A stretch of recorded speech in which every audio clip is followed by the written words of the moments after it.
Ayan na guys, lagyan na natin ng itlog. Init.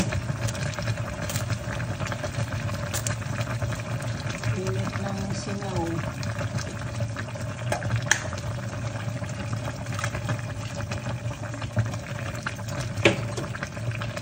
Guys, ganyan lang ang sarasyado.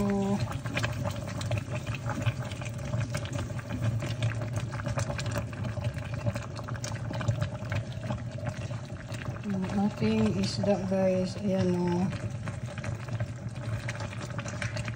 Masarap na to guys at masustansya. May isda na, may gulay pa. At yung itlog, pampalakas din yun guys. Oh, grabe naman kung hindi ka lalakas nun guys.